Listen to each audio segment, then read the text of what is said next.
Hello friends, welcome to Manjit classes. आज हम लोग 9th क्लास के न्यू टॉपिक के साथ आए हैं जिसका नाम है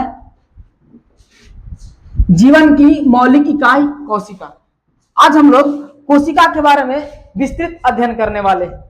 बायोलॉजी का एक लेसन नंबर 1 है, ठीक है, जिसका नाम है जीवन की मौलिक इकाई, जिसको हम लोग कोशिका कहते हैं। ठीक है, इंग्लिश में बोलते हैं cell is the fundamental unit of life.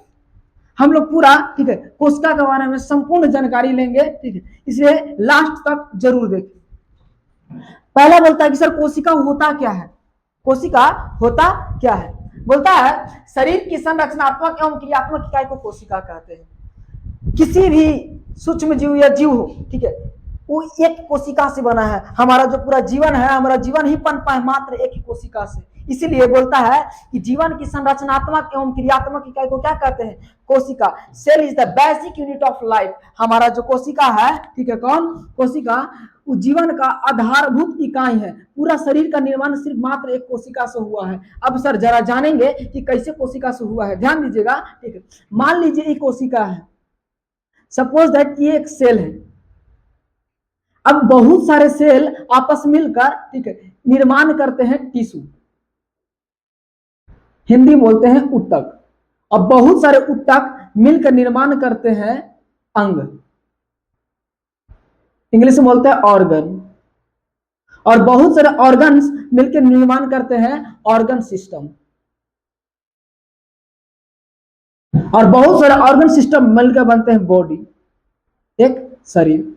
तो बताइए एक शरीर का सबसे छोटी इकाई क्या है। शरीर बनना कहां से शुरू हुआ था सर, मात्र एक कोशिका से। किससे, एक कोशिका से। इसीलिए हम लोग कोशिका को क्या कहते हैं, संरचनात्मक एवं क्रियात्मक इकाई। Cell is the basic unit of life, याद रखिएगा। आगे बोलता है कोशिकाओं की संख्या के आधार पर कोशिका को दो प्रकार होते हैं, ध्यान दीजिए, ठीक है। कोशिकाओं की संख्या के आधार पर, ठीक है, कोशिका कितने प्रकार के होते हैं, दो प्रकार के होते हैं।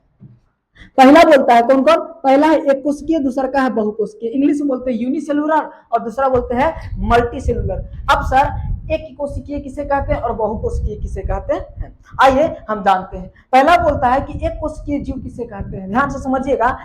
बोलता है एक कोशिकीय, एक माने एक, अकोशिका माने कोशिका, वैसा जीव जिसका शरीर मात्र एक कोशिका का बना होता है। याद रखिएगा, वैसा जीव जिसका शरीर जो है मात्र एक कोशिका से बना होता है, उसे हम क्या कहते हैं, एक कोशिकीय जीव कहते हैं। यहाँ पर लिखा हुआ है जीव जो एक ही कोशिका के होते हैं, यानी एक ही कोशिका से बने होते हैं, उसे एक कोशिकीय जीव कहते हैं। जैसे अमीबा का नाम सुने होंगे, इंग्लिश में इसको कुछ ऐसे लिखते हैं, अमीबा, पैरामीशियम, बैक्टीरिया,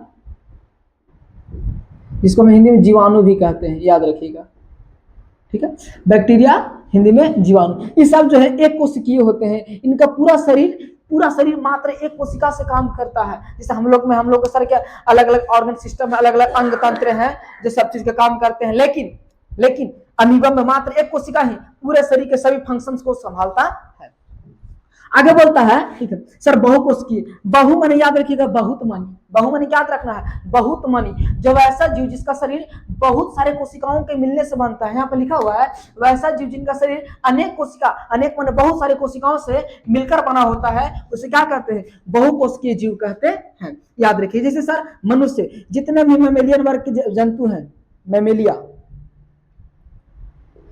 जिसको हम हिंदी में स्तनधारी कहते हैं, जितने भी मेमेलिया वर्ग के जंतु हैं सब क्या होते हैं सर, सब बहुकोशिकीय होते हैं, मल्टी सेलुलर होते हैं, ठीक है। इसमें पादप, जितने भी पेड़ पौधे हैं, ठीक है, वो सभी क्या है, बहुकोशिकीय हैं। हाँ, कुछ होते हैं एक कोशिकीय, लेकिन अधिकांश पादप क्या होते हैं, बहुकोशिकीय। फंगस का नाम सुनोगे, फंजाई, फंगस, ये सब भी क्या होते हैं सर, बहुकोशिकीय होते हैं। अब बात करते हैं सर, ये तो समझ में आ गया कि कोशिका क्या होता है, ठीक है, और कोशिकाओं की संख्या के आधार पर कोशिका कितने भागों में बांटा गया है। अब हम लोग जानते हैं कि कोशिका को खोज कैसे हुआ है, ठीक है। कोशिका की खोज की कहानी पढ़ते हैं, story of the discovery of the cell, ठीक है। हम लोग कोशिकाओं की खोज की कहानी पढ़ेंगे कि कोशिका को खोज कैसे हुआ है। देखिए होता क्या है कि एक व्यक्ति है, अंग्रेजी व्यक्ति, ठीक है, अंग्रेज नामक अंग्रेज थे व्यक्ति, जिनका नाम था रॉबर्ट हुक। वो एक दिन क्या हुआ कि वो अपने घर में बैठे हुए थे और बोतल उतल सामने रखा हुआ था, तो बोतल को एक लकड़ी के ढक्कन, ठीक है, उस लकड़ी की जो है, वो लकड़ी का नाम था ओक के पेड़ से बना है लकड़ी, जो लकड़ी था ओक के पेड़, उसी से बोतल का ढक्कन ढका हुआ था, ठीक है।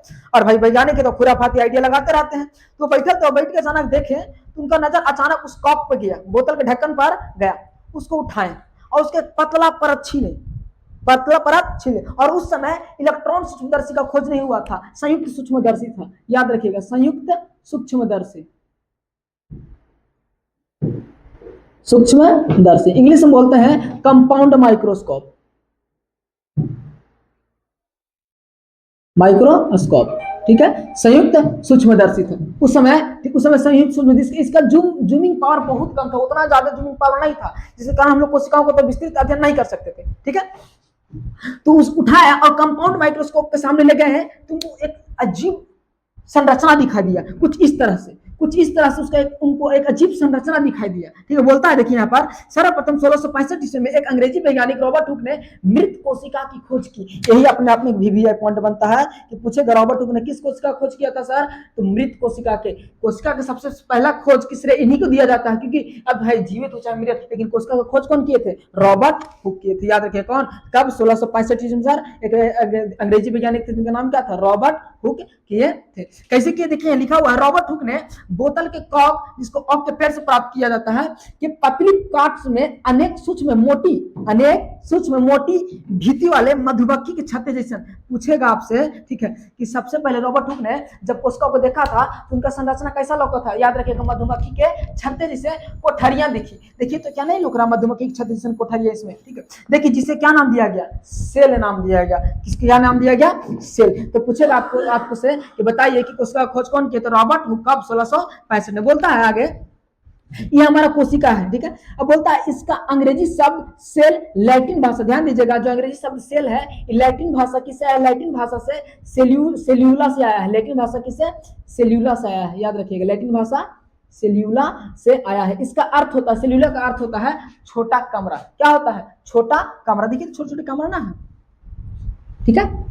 यही से खोजा गया है कोशिका को। तो क्लियर, पूरा समझ में आ गया, ठीक।